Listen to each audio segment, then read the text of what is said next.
आज रश्मीवहिनी उद्धवजी ठाकरे साहेब हा संपूर्ण महाराष्ट्रातील शिवसैनिकांचा महिला आघाडीचा अभिमान आहे आणि आज आमच्या मातेसमान मासाहेबांनंतर आम्ही सगळ्यात जास्त सन्मान देतो तर तो रश्मीवहिनींना देतो। आज मासाहेबांच्या जागी आम्हाला रश्मीवहिनी आहेत आणि भरत गोगावले या गद्दारांनी आज आमच्या रश्मीवहिनींचा अपमान केलेला आहे।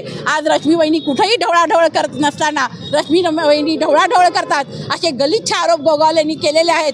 त्या आरोपाला सडेतोड उत्तर देण्यासाठी आज हे आंदोलन घेतलेलं आहे।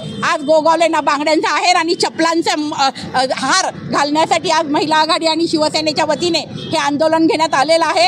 आज हे आंदोलन घेण्यामागं एकच कारण आहे, गोगावलेला आज एकच इशारा देतो की रश्मीवहिनींवर बोलाल तर याद राखा, जीभ हसडून हातात देऊ आणि या जोड्या इथं मारले तुमच्या फोटोला, ते जोडे येऊन तुम्हाला मारल्याशिवाय आणि बांगड्यांचा आहेर तुमच्या घरी येऊन तुम्हाला दिल्याशिवाय राहणार नाही। असलेले आमचे रश्मीवहिनी ठाकरे यांच्याबद्दल आता ज्यांनी मातोश्रीचं खाऊन मातोश्रीशी गद्दारी करून जे आज गद्दार गटामध्ये गेलेले आहेत अशा एका व्यक्तीने आमच्या सन्माननीय वहिनी साहेबाबद्दल असं वक्तव्य करणं म्हणजे हे संपूर्ण स्त्री जातीचा अपमान आहे। कारण एक महिलेविषयी आज उद्धव साहेबांचे आणि रश्मीवहिनीचं हे पक्षासाठी जो योगदान आहे ते खूप मोठं आहे आणि रश्मीवहिनी आजपर्यंत या पक्षाच्या राजकारणामध्ये कधीच ढवळाढवळ केलं नाही। पण असं असताना तुम्ही तुमचं चाटुगिरी आणि तुम्हाला काहीतरी तिकडे मिळावं ह्यांच्याविरुद्ध बोलल्यावरती ह्यासाठी जर तुम्ही रश्मीवहिनीबद्दल जर बोलत असाल तर आज शिवसेना महिला आघाडीच्या वतीनं तुम्हाला बांगड्याचा आहे